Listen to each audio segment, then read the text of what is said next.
کی جانب سے مقرر ہوں گے، وہ اس سے 5 چیزوں کے بارے میں سوال کریں گے، اس کے بعد ہی اسے آگے بڑھایا جائے گا۔ پہلا سوال عن عمرہ فیما افنا، اس کی عمر اور زندگی کے بارے میں پوچھا جائے گا کہ تم نے کس چیز میں اپنی زندگی کو فنا کیا ہے، بتاؤ ذرا کن کن لمحات میں اور کن کن چیزوں میں اور عمل میں تم نے اپنی زندگی کو فنا کیا۔ یہ پہلا۔ وعن مالہ من این اکتسبہ، اس کے مال کے بارے میں پوچھا جائے گا کہ تم نے کہاں سے کمایا، جائز ذریعے سے کمایا کہ ناجائز ذریعے سے کمایا۔ وفیما انفقہ، اور آپ سے یہ بھی سوال کیا جائے گا کہ مال تم نے کمایا کہاں سے ہے اور مال کو خرچ کس چیز میں کیا ہے، اس خرچ کرنے کے بارے میں بھی سوال کیا ہے۔ اب آپ نے، میں نے جو بتایا آپ کو مال کے خرچ کی صورت ہے، غریبوں میں تقسیم کریں آپ، مسجد کی تعمیر اللہ کا گھر ہے کہ گھر بن رہا ہے کہ من بنا مسجدا بنا اللہ لہ بیتا فی الجنہ، ایسے حدیث کے الفاظ ہیں کہ جو مسجد کی تعمیر میں حصہ لیتا ہے اللہ تعالیٰ جنت میں اس کے لیے گھر بناتا ہے۔ تو یہ ایک ذریعہ ہے۔ تو آپ صحیح جواب دیں گے کہ میں نے اپنے مال کو کہاں خرچ کیا، وہ پورے مال کا چٹھا لکھا ہوا سب آپ کے سامنے پیش کر دیا اور آپ کی زبان نہیں، آپ کے اعضاء ہی گفتگو کر کے بتائیں گے سب کچھ۔ تو اس لیے مال کہاں سے کمایا اور کہاں خرچ کیا یہ بہت اہم چیز ہے۔ تو ہمیں اپنے مال کو خرچ کہاں کرنا ہے اس پر توجہ دیں۔ اللہ تعالیٰ نے آپ کو مال عطا کیا ہے تو سب سے پہلے جو فرض ہے یعنی زکوٰۃ کی شکل میں وہ ادا کریں آپ، پھر اس کے بعد صدقہ فطر جو واجب کی شکل میں ہے وہ ادا کریں آپ، اب پھر اس کے بعد صدقات نافلہ جو آپ مختلف طرح سے مسجد کی تعمیر کے لیے خصوصیت کے ساتھ آپ یہاں گمچھا بچھایا گیا ہے، کچھ پیسے یہاں پر موجود ہیں، ہمارے اناؤنسر صاحب نے پہلے ہی اعلان کر دیا کوئی بھی اس میں داخل ہونا نہیں چاہے، کوئی بھی داخل ہونا نہیں چاہے گا۔ جہنم کو اتنا زبردست اللہ تعالیٰ نے پیدا فرمایا کہ عذاب کا وہ معیار کہ انسان تصور نہیں کیا کر سکتا ہے کہ اگر اس کے جہنم کی آگ کی ایک چنگاری اگر دنیا پر چھوڑ دی جائے تو پوری دنیا حتیٰ کہ پہاڑ وغیرہ بھی پگھل کر کے جل کر کے بالکل خاک۔ اس جہنم کے بارے میں فرمایا، حضرت جبریل امین نے کہا کہ جو بھی اس جہنم کے بارے میں اس کے عذاب کے بارے میں سنے گا داخل نہیں ہونا چاہے گا۔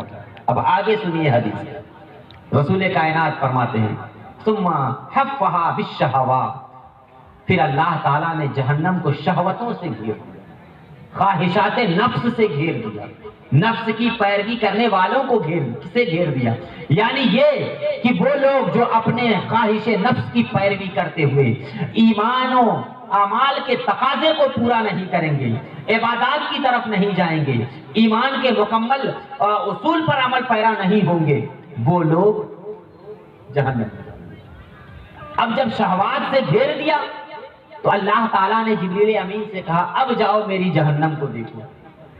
اب جب آئے، جملہ سنیے حدیث کا، رسول کائنات فرماتے ہیں جبریل امین نے جب دیکھا کہ جہنم کو شہوتوں سے گھیر دیا گیا ہے تو رب کی بارگاہ میں پلٹ کر کے آئے، انہوں نے کہا لقد خشیت اللہ یبقى احد الا دخلها، مجھے ڈر ہے پروردگار کہ کوئی نہیں بچے گا مگر یہ کہ وہ داخل ہو جائے گا، روئے زمین کا کوئی فرد نہیں بچے گا، ہر فرد جہنم میں داخل ہو جائے گا، کیونکہ انسان کی فطرت سے وہ واقف ہے کہ وہ خواہشات نفس کی پیروی کرنے والا ہے۔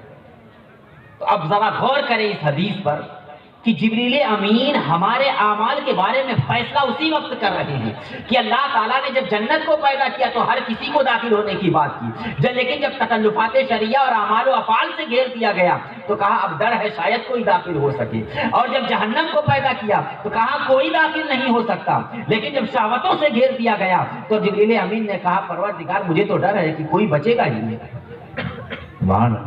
تو ہمیں اس پر غور کرنے کی ضرورت ہے کہ ایمان کے تقاضے کو ہم کتنا پورا کر رہے ہیں۔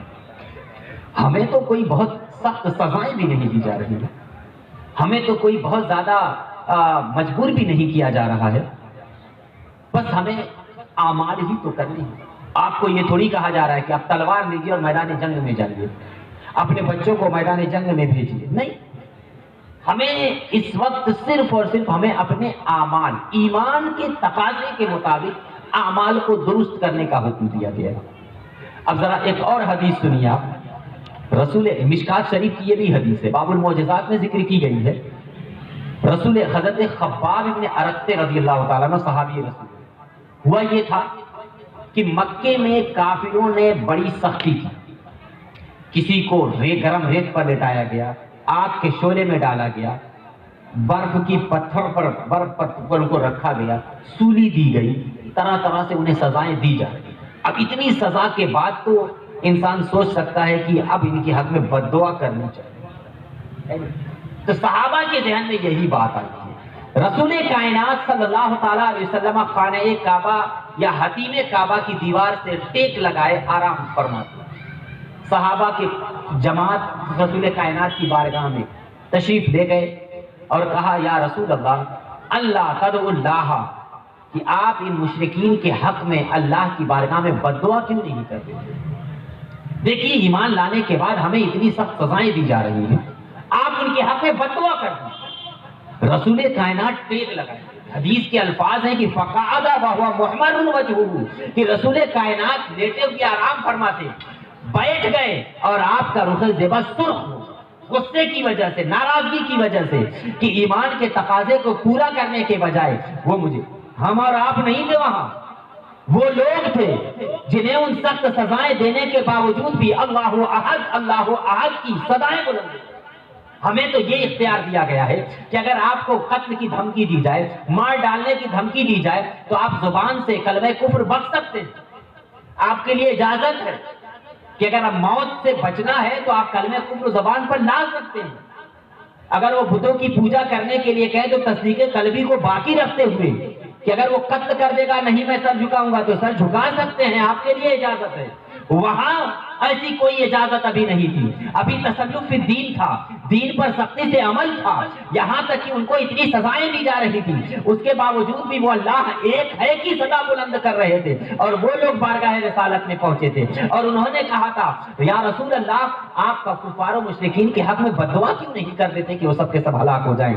حدیث کے الفاظ ہیں، آگے رسول کائنات صلی اللہ تعالیٰ علیہ وسلم ارشاد فرماتے ہیں تمہیں کون سی مصیبتیں ابھی پہنچی ہیں؟ دیکھیے مصیبت کیا تھی، آگ میں ڈالا جا رہا ہے، ریت پر لٹایا جا رہا ہے، سولی پر چڑھایا جا رہا ہے، قتل کیے جا رہے ہیں، پھر بھی رسول کائنات ارشاد فرماتے ہیں ابھی تمہیں کون سی مصیبت پہنچی ہے، ابھی تمہیں کون سا عذاب دیا جا رہا ہے؟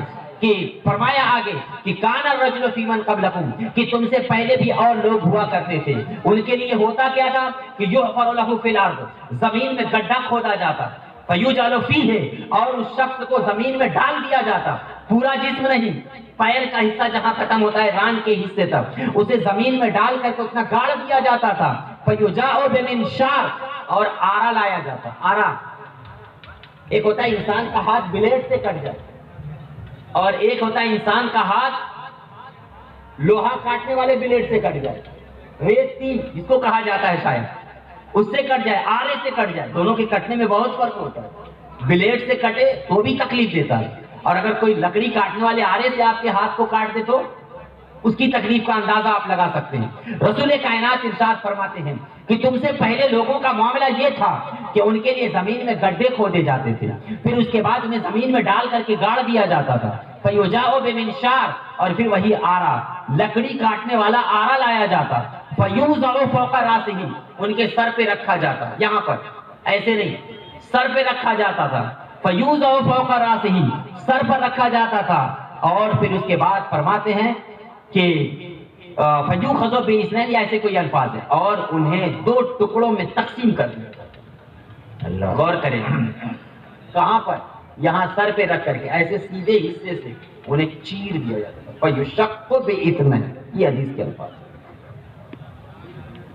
رسول کائنات نے ان صحابہ سے کہا تھا جنہوں نے بد دعا کے لیے کہا تھا کہ یہ عالم تھا ان کا کہ سزائیں انہیں دی جاتی تھی تو سر پر رکھ کر کے آرے سے انہیں بیچ سے چیر دیا جاتا تھا، فما یصدہ ذلک عن دینہ، لیکن یہ سزا بھی انہیں ان کے ایمان سے نہیں دیتی۔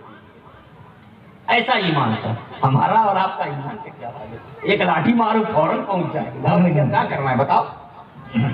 ایمان کا یہ تقاضا، کیا بات، ایمان انسان کا جب پختہ ہوگا تو باقی پھر تمام اعمال خود بخود اس کے صحیح ہوتے رہیں گے۔ چونکہ موضوع تو مجھے دیا گیا تھا اور بتایا گیا تھا کہ نماز کے تعلق سے آپ کچھ بیان کریں، کون نہیں جانتا ہے، سب جانتے ہیں، لہٰذا ایمان کے تقاضے کو آپ کو جاننا ضروری ہے۔ وہ وہاں بھی آؤں گا میں تھوڑا سا آخر میں، کیونکہ مسجد کی تعمیر کا مسئلہ ہے، اور اس میں آپ کے امداد کا بھی مسئلہ ہے، اور پھر مسجد کو آباد کرنے کا بھی مسئلہ ہے۔ صرف تعاون اور امداد اور تعمیر کافی نہیں ہے، تعمیر کے ساتھ ساتھ اس میں نمازیوں کو آباد کرنا بھی ضروری ہے۔ بے شک، ٹھیک ہے نا؟ تو اس لیے پہلے ہم ایمان کی وضاحت آپ کو کرتے ہیں کہ کتنا پختہ آپ کا ہوگا تو آپ کا عمل کام آئے گا۔ دیکھیے یہ کیفیت تھی، پھر فرمایا فما یسدہ ذلک عن دینہ، لیکن یہ بیچ سے چیر دیا جانا، میں اپنے آپ کو قبول کر لیتے تھے لیکن وہ انہیں اپنے دین سے انہیں یہ سزا بھی نہیں ملی۔ آگے فرماتے ہیں وَيُمْشَطُ بِأَمْشَاطِ الْحَدِيدِ، جب ہم کنگھا کرتے ہیں، کنگھا بالوں میں جب کنگھی کرتے ہیں تو کنگھی کو جو دندانے ہوتے ہیں نا اس میں بال الگ الگ ہو کر کے جاتا ہے نہیں، لیکن ان کے بالوں کو کنگھا نہیں کیا جاتا تھا۔ وَيُمْشَطُ بِأَمْشَاطِ الْحَدِيدِ، لوہے کے کنگھے کو لایا جاتا ہے۔ مَا دُونَ لَحْمِهِ مِنْ عَظْمٍ وَعَصْبٍ، کہاں تک؟ جہاں انسان کا گوشت ہے، جیسے میں کہوں پیٹ پہ آپ اپنے ایک لوہے کا کنگھا اتنا بڑا ایسے رکھیں اور دبا کر کے ایسے اس کو ایسے کنگھا جس طرح کیا جاتا ہے بالوں میں، ویسے اس کو کنگھا کریں، اور وہ بھی ایسا نوکیلا اور تیز دھار کہ وہ اندر بھی چلا جائے، اور جب کنگھا کریں تو جس طرح کنگھے سے بال الگ الگ ہوتے ہیں ویسے ہی جسم سے چمڑا اور گوشت الگ الگ ہوتا ہے۔ یہ کہہ کے وَيُمْشَطُ بِأَمْشَاطِ الْحَدِيدِ، اس لوہے کے کنگھے سے ان کے جسم پہ کنگھا کیا جاتا تھا، اور وہ کنگھا کہاں پہنچتا تھا؟ مَا دُونَ لَحْمِهِ مِنْ عَصْمٍ وَعَظْمٍ، جہاں پٹھا ہوتا تھا گوشت کے اندر کا وہ پٹھے تک پہنچتا تھا، جہاں ہڈیاں ہوتی تھی وہاں ہڈی تک وہ پہنچتا تھا۔ فَمَا يَسُدُّهُ ذَلِكَ عَنْ دِينِهِ، لیکن یہ سزا بھی انہیں ان کے دین اور ایمان سے نہیں تھی، اتنا پختہ ایمان تھا، تب جا کر کے انہیں اللہ تعالیٰ کی جانب سے وہ سعادت ابدی نصیب ہوئی ہے۔ اب ہم اپنے ایمان کا جائزہ لیں کہ ہمارا ایمان کتنا پختہ ہے، ہم کتنے بڑے ایمان والے ہیں۔ تھوڑی سی تکلیف ہوتی ہے تو ہمیں ایمان کے تقاضے کو پورا کرنا تو بہت دور کی بات ہے، سب کچھ چھوڑ چھاڑ کے سائیڈ میں ہو جاتے ہیں۔ یہاں اتنی سزاؤں کے باوجود بھی ان کے ایمان سے انہیں نہیں پھیرا۔ اب اس کے بعد اسی پر قرآن مقدس کی آیت ملاحظہ کریں آپ، قرآن مقدس نے ارشاد فرمایا ام حسبتم ان تدخلوا الجنہ ولما یاتکم مثل الذین خلوا من قبلکم مستهم البأساء والضراء وزلزلوا حتى يقول الرسول والذین آمنوا معه متى نصر اللہ الا ان نصر اللہ قریب۔ کیا ہے اس آیت کا مفہوم؟ ام حسبتم ان تدخلوا الجنہ، کیا تمہارا گمان ہے، تم یہ خیال کیے بیٹھے ہو کہ جنت میں داخل ہو جاؤ؟ ایسے ہی بس ایمان لے آئے اور جنت، بہت سے لوگوں سے یہ سننے کو ملتا ہے ارے چلو کیا ہے، کچھ کر لیے تو کیا ہوا، شفاعت تو ہے ہی رسول کائنات کی، یہ خام خیالی ذہن سے نکال دیں آپ، ٹھیک ہے؟ اگر یہی بات ہوتی تو ساری عبادتیں چھوڑ کر کے رسول کائنات خود عبادت نہ کرتے۔ رسول کائنات کے لیے جنت دنیا سب ان کے لیے بنائی گئی اور وہ پوری پوری رات عبادت کیا، حتیٰ کہ سورہ مزمل میں آپ کو حکم دیا گیا یا ایھا المزمل قم اللیل الا قلیلا او انقص منہ قلیلا یا نصفہ او انقص منہ قلیلا، کہ آپ رات میں قیام کریں لیکن آپ کے پیر سوج جاتے ہیں قیام کرتے کرتے۔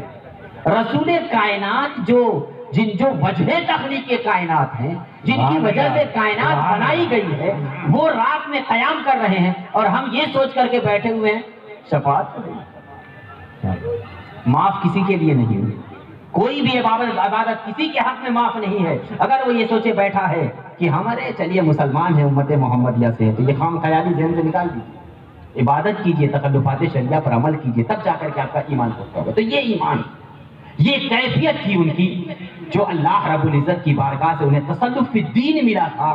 تو ہمیں بھی چاہیے کہ ایمان کی یہ دولت، ایمان کی یہ قسم ہمارے اندر بھی اللہ تعالیٰ پیدا فرمائے تاکہ تصلف فی الدین کا جذبہ ہمارے اندر، اور جب جس دن دین میں تصلف، دین میں پختگی پیدا ہو جائے گی، اس وقت ہمارے سماج، معاشرے اور ہماری زندگی کا تیور ہی الگ ہوگا۔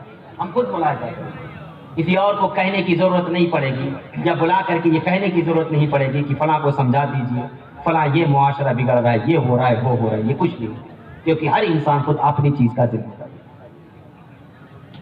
اس کے بعد ہماری زندگی کے جو شعبے ہیں، ہمیں جو چیزیں عطا کی گئی، جس میں انسان عبادتوں کو بھولتا ہے، جوانی، مالداری، فرصت کے اوقات، صحت، اور پھر ایک اس کی زندگی۔ اسی وجہ سے رسول کائنات صلی اللہ تعالیٰ علیہ وسلم نے ارشاد فرمایا کہ اغتنم خمسا قبل خمس، 5 چیزوں کو 5 چیزوں سے پہلے آپ غنیمت جانیے، ایک نعمت سمجھیے اسے 5 چیزوں کو۔ کن کن چیزوں کو؟ غور سے سنیے۔ شبابک قبل حرمک، اپنی جوانی کو بوڑھے ہونے سے۔ جو لوگ یہاں بوڑھے ہیں، 60 سال یا اس سے اوپر کے ہو چکے ہیں، ان سے پوچھیے اگر ان کے دل میں عبادت کا جذبہ بھی ہے تو رکوع کرنے میں گھٹنے میں تکلیف، سجدے میں تکلیف، کھڑے ہونے میں تکلیف، حتیٰ کہ وہ مسجدوں میں آپ دیکھتے ہیں کرسیوں پہ بیٹھ کر کے نماز پڑھنے والے آپ کو ملیں گے، ملیں گے نہیں ملیں گے؟ یہ کیفیت ہے ان کی۔ اگر وہ کچھ عبادت میں لمبا دیر کرنا چاہیں، تلاوت کرنا چاہیں، سانس پھولنے لگتی ہے، تھک جاتے ہیں، سینہ درد کرنے لگتا ہے۔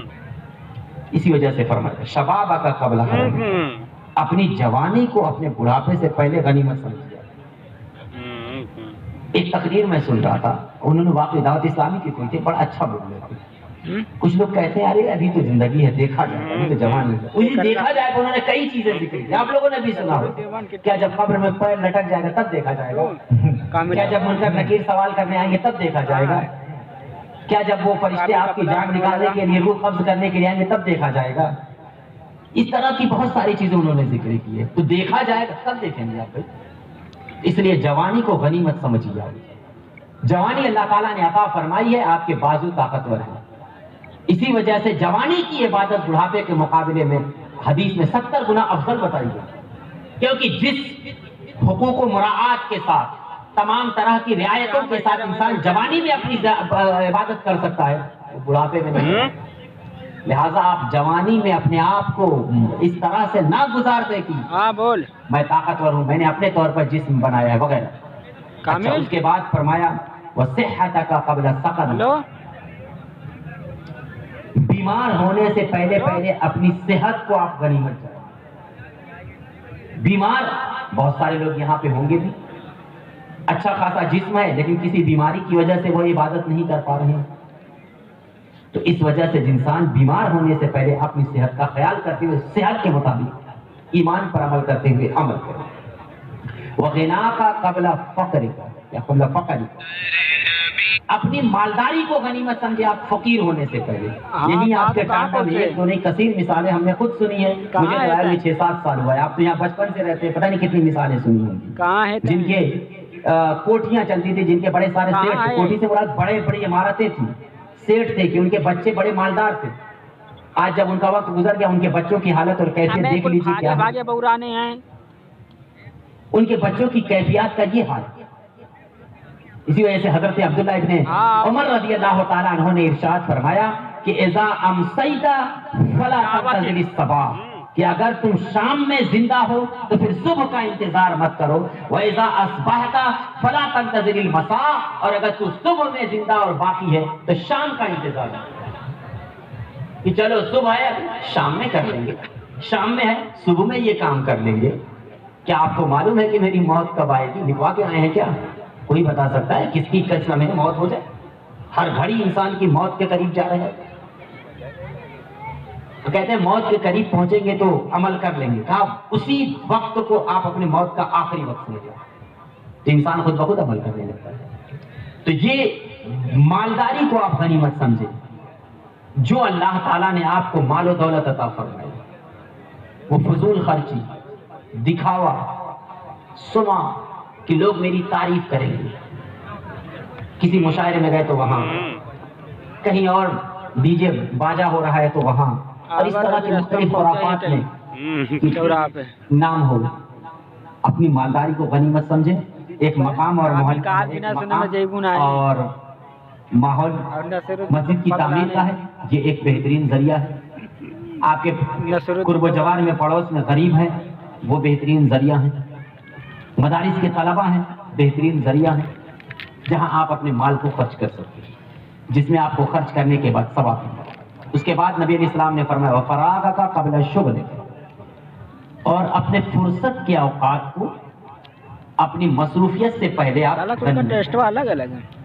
حدیث پاک میں بخاری کی حدیث ہے کہ نعمتان مغبون فیہما کثیر من الناس الصحت والفراغ، کہ دو چیزیں ایسی ہیں جس میں اکثر لوگ گھاٹے میں ہیں کہ انہیں دو چیزیں نہیں ملتی ہیں، ایک صحت ہے اور ایک فرصت کے اوقات ہے. بخاری کی حدیث کہ انسان صحت سے پریشان ہوتا ہے اور دوسرے یہ کہ فرصت کے اوقات. ارے یار ٹائم نہیں ہے، ٹائم نہیں ہے، ٹائم نہیں ہے.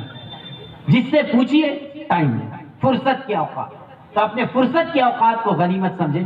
اتوار کا دن آپ کا ماشاءاللہ فرصت کا، ہفتے میں کم سے کم ایک دن آپ کو فرصت کے لیے مل رہا ہے. تو اس فرصت کے اوقات کو ہوتا کیا ہے میں کیا بتاؤں، اس سے بہتر تو آپ جانتے ہیں.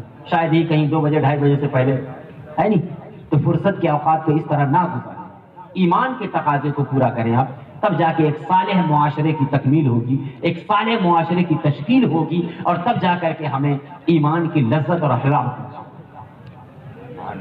صرف کہہ دینا کافی نہیں ہے. اسی وجہ سے حضرت عبداللہ ابن عباس رضی اللہ تعالیٰ عنہ نے ارشاد فرمایا ہے، مشکات کی یہ بھی حدیث ہے کہ ذاقا طعم الایمانی من رضی باللہ ربا و بمحمد رسولا و بالاسلام دینا. یہ کہ اس نے ایمان کی لذت کو چکھ لیا. صرف چکھا ہے کس نے؟ جس نے اللہ کو اپنا معبود حقیقی مانا، جس نے رسول کائنات محمد صلی اللہ علیہ وسلم کو اپنا رسول مانا، اور جس نے اسلام کو اپنا دین مانا. ہم تو یہ مانتے ہیں، ہم تو کہنے والے. تو گویا آپ نے ایمان کی لذت کو چکھ لیا، لیکن وہ کیسی لذت ہے آپ نے کبھی محسوس نہیں کیا. ایمان کی لذت کا احساس آپ کو کبھی نہیں ہوا. کیوں نہیں ہوا؟ کیونکہ انسان کو ایمان کی لذت اس وقت ملتی ہے جب اس کے مطابق غذا کھانے. اگر آپ کے کھانے میں نمک نہ ہو تو لذت ملے گی. وہی گوشت ہے، نمک نہ ہونے کی وجہ سے لذت نہیں ملتی. ایمان آپ سب کے اندر ہے لیکن لذت نہیں ملتی. نمک کا کام عبادتیں کرتی ہیں. کہ اگر ایک بندہ ایمان کے تقاضے کے مطابق عبادتیں کر رہا ہے تو وہ عبادتیں گویا کہ کھانے میں نمک کی طرح ہے جو انسان کی لذت ہے. جس دن آپ کو ایمان کی لذت چاہیے وہ آپ کے لیے اعمال. اور اس کے بعد آگے فرمائے گا وحیاتک قبل موت، اپنی زندگی کو غنیمت سمجھیں آپ اپنی موت سے پہلے. آپ کی زندگی ہے، آپ کے سامنے بے شمار لوگ رخصت ہو جاتے ہیں، ہو رہے ہیں. ابھی پچھلے سال جو موت کی جو شرح تھی آپ خود حیرت زدہ تھے. ہر دن اعلان، ہر دن اعلان، ہر دن 2 4 اعلان.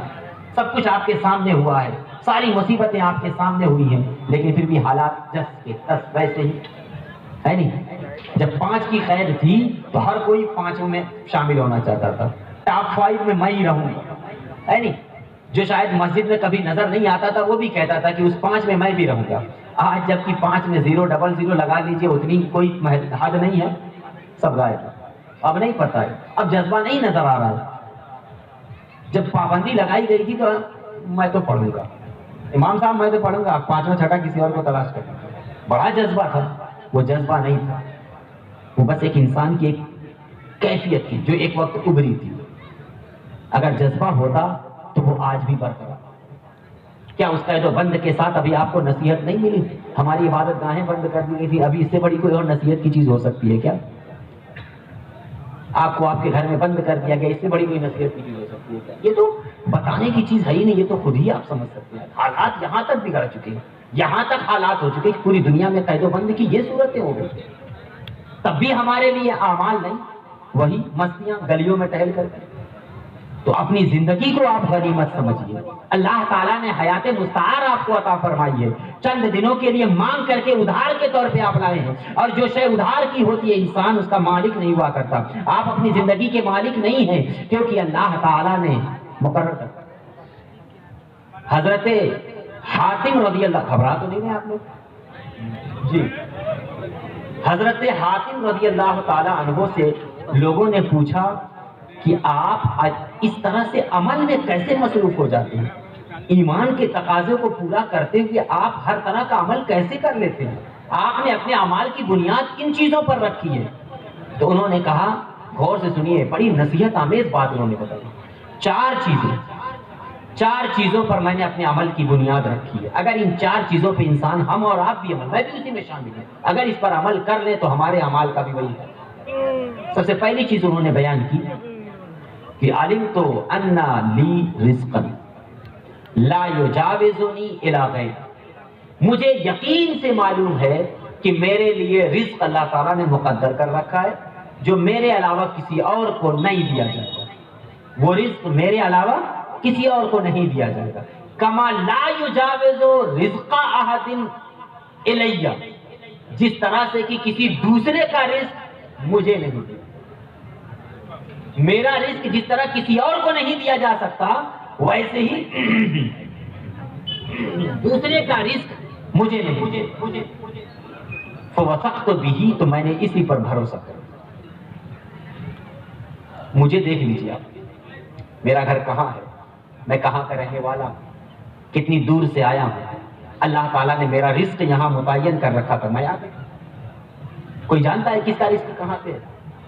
آپ کے یہیں لوگ رہنے والے کچھ لوگ جن کا رزق یہاں ہے وہ یہی ہے، لیکن کیا آپ کے یہاں کے لوگ باہر نہیں؟ ہزاروں لوگ باہر ہیں. کیا ان کے لیے یہاں رزق نہیں ہے؟ تمام لوگ تو کما رہے ہیں، بڑی بڑی بلڈنگیں نظر آ رہی ہیں، لیکن کیا وجہ ہے کہ وہ باہر جا رہے ہیں؟ یا ہمارے یہاں کیا آپ لوگ نہیں کمانے رہ کر کے؟ سارے لوگ کما رہے ہیں. تو یہ انسان کا رزق. انہوں نے فرمایا حضرت حاتم نے کہ مجھے یقین ہے کہ اللہ تعالیٰ نے میرے لیے رزق متعین کر اور اسی پر میں عمل کروں. یہ پہلی چیز ہے، سمجھ رہے ہیں آپ؟ اس کے بعد انہوں نے فرمایا کہ آگے دوسری چیز یہ ہے کہ علمت ان ربی یرانی کل وقت، مجھے معلوم ہے کہ میرا رب مجھے ہر وقت دیکھ رہا ہے. یہ مجھے معلوم ہے اور آپ سب جانتے ہیں کہ پروردگار ہمارے اعمال کو جانتا ہے. یعلم ما فی الصدور قرآن میں فرمایا گیا، یعنی صرف آپ کی ظاہری زندگی اور آپ کا چلنا پھرنا اور ظاہری اعمال کو نہیں دیکھ رہا ہے بلکہ ہمارے دلوں میں چھپے ہوئے وسواس کو بھی وہ جانتا ہے. تو انہوں نے فرمایا کہ مجھے معلوم ہے کہ میرا رب مجھے ہر وقت دیکھ رہا ہے. فاستحیی منہ، تو میں اپنے رب سے حیا کرتا ہوں. انسان اپنے باپ کے سامنے کوئی غلط کام کر سکتا ہے؟ بہت سارے نوجوان لوگ ہیں موبائل سے چپکے ہوئے ہوتے ہیں، گاؤں محلے گلی کا کوئی آدمی دکھتا ہے تو فوراً سائڈ ہو جاتا ہے. کیوں؟ وہ دیکھ لے، ڈر جاتے ہیں. کیونکہ ہر انسان کے دل میں یہ کیفیت ہوتی ہے کہ میرے غلط کام کو اگر کوئی دیکھ لے گا تو میری بے عزتی ہوگی، میں مار کھا سکتا ہوں، کچھ بھی ہو سکتا ہے. کیونکہ آپ کو یہ معلوم ہے کہ میرا والد یعنی میرے باپ، بھائی، چچا، محلے کے لوگ مجھے کسی بھی وقت دیکھ سکتے ہیں. اس وجہ سے کسی بھی برے کام اور غلط کام کو کرنے کے لیے آپ ان کے سامنے نہیں کرتے. اس سے کہیں بڑھ کر کے یقین ہونا چاہیے کہ میرا پروردگار مجھے دیکھ، تو تب جا کر کے آپ کے اندر وہ حیا پیدا ہو. تو حضرت حاتم فرماتے ہیں کہ میرا پروردگار مجھے ہر وقت دیکھ رہا ہے، اس لیے میں اس سے حیا کرتا ہوں. یعنی کوئی ایسا کام نہیں کرتا، شرمندگی مجھے ہوتی ہے کہ اس کے سامنے میں کوئی غلط. اس کے بعد فرمایا تیسری چیز، علمت ان علی فرضا لا یؤدی بہ غیری، مجھے یقین سے معلوم ہے کہ مجھ پر کچھ چیزیں اللہ تعالیٰ نے فرض کی اور وہ میرے علاوہ کوئی نہیں ادا کرتا. نماز پڑھنی ہے تو میں ہی پڑھوں گا، میرے حصے کی نماز آپ نہیں پڑھیں گے، آپ کے حصے کی نماز میں نہیں پڑھوں گا. روزہ رکھنا ہے تو روزہ آپ رکھیں گے، ہم رکھیں گے الگ الگ. ہمارا روزہ آپ یا آپ ہمارا روزہ نہیں رکھیں. تو انہوں نے کہا کہ مجھے یقین ہے اور ہر ایک کو معلوم کہ اللہ تعالیٰ نے کچھ چیزیں ہم پر فرض کی ہیں، لا یؤدی بہ غیری، اور وہ میرے علاوہ کوئی ادا بھی نہیں کرتا. فانا مشغول بہ، تو میں اس میں مشغول ہوں. میرا کام ہے میں کروں. گھر میں دیکھ لیجیے ہر ایک کا کام بٹا ہوا ہے نہیں؟ کاروبار ہے تو وہ الگ ہے، کاروبار میں بھی مختلف جہتیں ہیں، تم کو فلاں جگہ جانا ہے، تم کو فلاں جگہ، تم کو فلاں کام کرنا ہے. ہر ایک کا کام تقسیم. عورتیں ہیں ان کا الگ الگ کام تقسیم، سب اپنا اپنا کام کر رہے ہیں. تو جس طرح سے گھر کی ذمہ داری اور فرائض ہم انجام دیتے ہیں کہ وہ ہمارے ذمہ کرم پر ہے اور معلوم ہے کہ وہ میرے علاوہ کوئی نہیں کرے گا، تو آپ کرتے ہیں. تو ایسے ہی جو فرائض اعمال کی شکل میں اللہ تعالیٰ نے ہم پر نافذ کیے، نماز، روزہ، حج، زکوٰۃ، عبادات کی شکل میں، آپ کو بھی معلوم ہے کہ اس کو میرے علاوہ کوئی ادا نہیں کر سکتا. فانا مشغول بہ، تو مشغول ہو جائیے. یہی پیغام ہے، یہی اصل حکم ہے.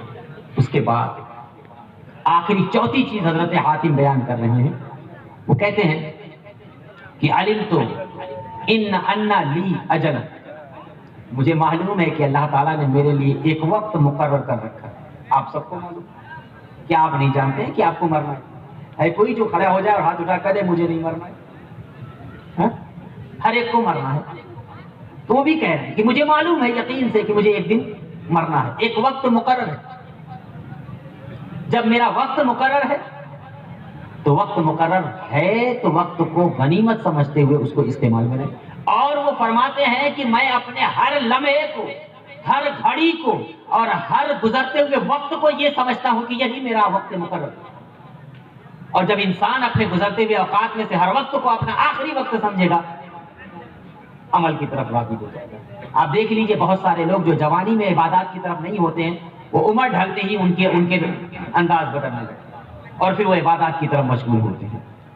یہ وہ کیفیات ہیں، ایمان کے تقاضے ہیں جو ہمیں یہاں پر دیے.